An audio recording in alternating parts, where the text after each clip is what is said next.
Hello guys, कैसे हैं आप लोग। आई होप आप लोग सब बढ़िया होंगे। तो अब डिस्कस करने जा रहे हैं हम लोग क्या जनरल बायोकेमिस्ट्री, बेसिक बायोकेमिस्ट्री के बारे में।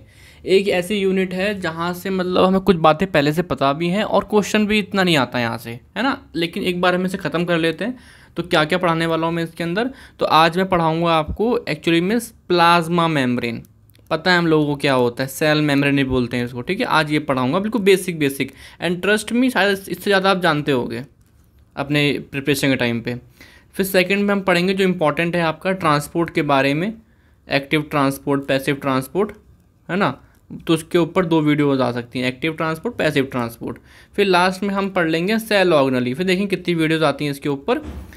बट अगेन बस इतना ही देख लेना, ऐसे क्वेश्चन बहुत कम आता है, आएगा तो क्वेश्चन यहाँ से आ जाएगा इस वाले हिस्से से। ट्रांसपोर्ट ये इंपॉर्टेंट है सबसे ज़्यादा, एक्टिव ट्रांसपोर्ट, पैसिव ट्रांसपोर्ट, ठीक है जी। तो आज हम पढ़ते हैं सेल मेम्ब्रेन के बारे में, जिसको मैं प्लाज्मा मेम्ब्रेन बोलता हूँ। मेरी बात समझो, कुछ चीज़ें बताता हूँ। जैसे मैं बोलूँ आपसे, outer most covering, outer most एक सेल है, आउटर मोस्ट कवरिंग क्या है किसी प्लांट की, कवरिंग क्या है किसी प्लांट की। तो आप क्या बोलोगे, एक प्लांट में सबसे बाहर क्या होता है, सेल वॉल होता है ना। लेकिन मैंने एक क्वेश्चन चेंज कर दिया।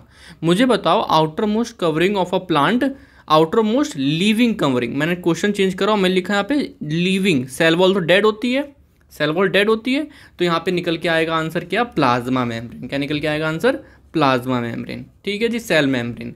तो मेरी बात समझना कि पूरे जितने भी सेल्स हैं आपके, प्लांट, एनिमल, कुछ भी, सबसे बाहरी आउटर मोस्ट लिविंग बाउंड्री कौन सी है, प्लाज्मा मेम्ब्रेन। हाँ, एनिमल्स के अंदर सेल वॉल होती नहीं है तो वही बाहर है, चाहे लिविंग हो चाहे कुछ हो, है ना। तो मेरी बात समझना, ये मेम्ब्रेन क्यों है, सेल की मेम्ब्रेन देखो यार, सबसे बाहरी तौर पे एक तरीके से is a thin flexible barrier that surround every living cells, ठीक है जी।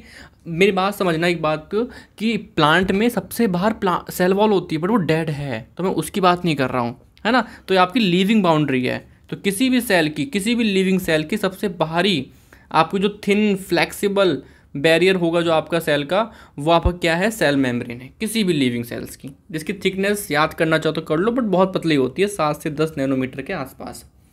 ओके, अब ये सेल मेम्ब्रेन बनी कैसे है, क्या है, पहले वो देखते हैं। मेरी बात समझना, एक चीज़ समझ लो पहले। सेल मेम्ब्रेन 2 चीज़ों से मिलकर बनी होती है। एक होते हैं आपके लिपिड, है ना, और एक होते हैं आपके प्रोटीन। लिपिड का स्ट्रक्चर देखते हैं एक बार, है ना, फॉस्फोलिपिड जो भी बोलते हैं।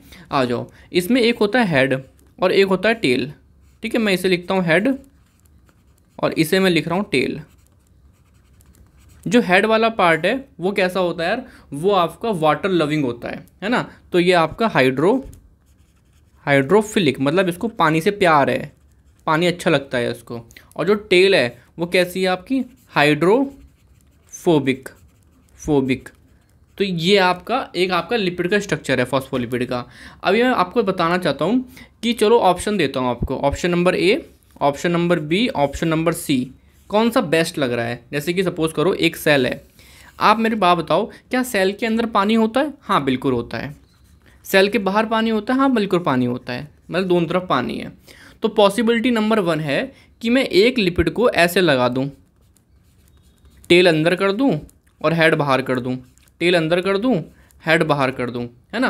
तो आप बोलोगे, अगर मैं आपसे पूछूं क्या ये तरीका सही है, आप बोलोगे हाँ, हेड को तो पानी मिल रहा है बाहर से, वो तो हैप्पी हैप्पी हैप्पी, लेकिन टेल को भी पानी मिल रहा है, नहीं बात चलेगी, ये सिनेरियो गलत हो गया, ये सिनेरियो गलत हो गया। चलो सेकंड लेते हैं। पानी अंदर भी पानी बाहर भी है ना, पानी अंदर भी है पानी बाहर भी है। अब मैंने चलो अरेंज करा कुछ इस तरीके से कि हेड को इस बार अंदर कर देते हैं, चलो टेल को बाहर कर देते हैं, है ना, दिमाग लगाया बहुत। बट इस बार ही दिक्कत वही आ गई कि टेल को पानी मिल रहा है बाहर से, मतलब टेल अनहैप्पी, क्योंकि वो हाइड्रोफोबिक है, पानी हेटिंग है, पानी से नफरत करते हैं। तो ये भी गलत हो गया सिनेरियो, तो दोनों सिनेरियो गलत हो गए। तो अब नेचर सोच रहा है क्या करें क्या करें क्या करें। तो नेचर ने बोला यार ऐसा करते हैं, हम लिपिड की बाई लेयर लगाते हैं, ऐसे ऐसे ऐसे ऐसे ऐसे, 3D में, है ना, ऐसे ऐसे ऐसे ऐसे। और ऐसे में क्या होगा, पानी बाहर वाला भी हेड को मिल रहा है और अंदर वाला पानी भी हेड को ही मिल रहा है। तो मेरी बात ध्यान रखना, जो लिपिड की कैसी होती है पूरी मेम्ब्रेन बैरियर पूरा कैसा बना होता है, बाई लेयर। कैसा बना होता है गाइस, बाई लेयर, है ना। चलो चलो हाँ, यहाँ पे लिखा क्या है कि जो कंपोजिशन है उसमें लिपिड का योगदान बहुत ज़्यादा है। आप देख पा रहे हो, अगर आप ये इमेज देख पा रहे हो, ये देखो हेड टेल और फिर टेल फिर हेड, एक बाई लेयर है, एक बाई लेयर, मुझे पता है आप लोगों को आता है, ठीक है। चलो आगे बढ़ते हैं। लिपिड 40 से 50%, जिसमें सबसे इंपॉर्टेंट फॉस्फोलिपिड 75%, जिसकी बाई लेयर है, और कुछ कोलेस्ट्रॉल, कुछ ग्लाइकोलिपिड, और कुल मिला के ये एक तरीके से इंश्योर करते हैं बैरियर बना रहे एंड प्लस फ्लूइडिटी बनी रहे, फ्लेक्सिबिलिटी बनी रहे। मतलब ऐसा नहीं है कि ये प्लाज्मा मेम्ब्रेन एक ठोस है, नहीं, मतलब कि हल्की सी लेटरल मूवमेंट आपकी शो करेगी ये। आप एक मॉडल देखोगे, फ्लूइड मोजाइक मॉडल, फ्लूइड मतलब यही चीज़ है कि जो प्लाज्मा मेम्ब्रेन है वो स्टैटिक नहीं है, वो एक लेटरल मूवमेंट शो कर रहा है, लिपिड हल्का हल्का हल्का हल्का मूव कर रहा है, ठीक है जी, जो कि इंश्योर करता बताता है कि कैसे एंडोसाइटोसिस, एक्सोसाइटोसिस, ये सब चीज़ें हो पा रही हैं। अब मैं बात करता हूँ प्रोटीन्स की। तो प्रोटीन्स आपके धसे हैं, जैसे मैंने बोला आपसे, ये आपका प्रोटीन धसा हुआ है, ये प्रोटीन ऊपर है, ये प्रोटीन धसा हुआ है, ये प्रोटीन धसा हुआ है, मतलब अंदर तक है। तो इसी हिसाब से दो प्रोटीन बने, इंट्रिंसिक प्रोटीन जो अंदर तक गए हैं, और जो बाहर है एक्सट्रिंसिक प्रोटीन। जो अंदर तक गए हैं एक्चुअली में ट्रांस मेम्ब्रेन प्रोटीन है, मतलब पूरी मेम्ब्रेन को क्रॉस करके गए हुए हैं, तो वो एक्ट एज अ ट्रांसपोर्टर हम पढ़ेंगे, रिसेप्टर्स होंगे बहुत सारे, वो हम देखेंगे, ठीक है जी। और जो एक्सटेंसिंग है वो एक तरीके से साइटोस्केलेटल अटैचमेंट कि वो बैरियर वाला काम करेंगे और आपका सिग्नलिंग वाला काम करेंगे, जो आपके बाहर हैं, ठीक है जी, कोई इंपॉर्टेंट नहीं है, आगे बढ़ो। कुछ कार्बोहाइड्रेट होंगे, लेकिन कार्बोहाइड्रेट फ्री नहीं होगा, फ्री ग्लूकोज ऐसे लगा हुआ है, नहीं, कैसा हो, ग्लाइकोप्रोटीन ग्लाइकोलिपिड, है ना, इस फॉर्म में होगा कार्बोहाइड्रेट।